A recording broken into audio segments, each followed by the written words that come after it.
Swerve. Mama told me, not to accept work. Mama 17.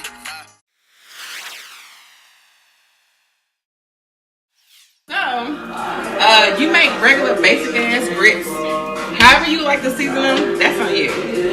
So I'm just whipping this shit up. You see, I like my shit creamy. Now, I saute these peppers and onions, and I'm putting these shits in my motherfucking grits. That's where they go. Now,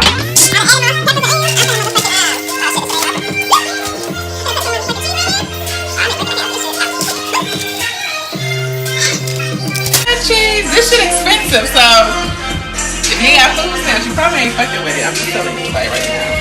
Right, so I added all my cheeses. Let me take a little shot.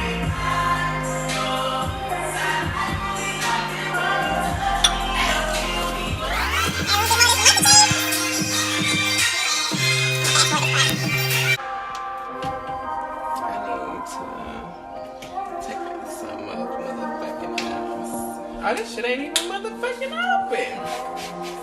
Bullshit. This pisses me off. Because you bought it yesterday. Put it in your cupboard. Look, goddamn. This shit ain't even coming. This what happens when you shop at the Dollar Tree. Boom. Okay. No big deal. So now I'm making my shrimp topping. And the shrimp topping is like onions and peppers. So I make baked shrimp and grits. So I'm going to make this onions and peppers. And then I'm about to throw the shrimp in here. So you got your veggies stir frying. Now you're just gonna add the shrimp. It's been marinating. Woo. Oh, this pan is not big enough.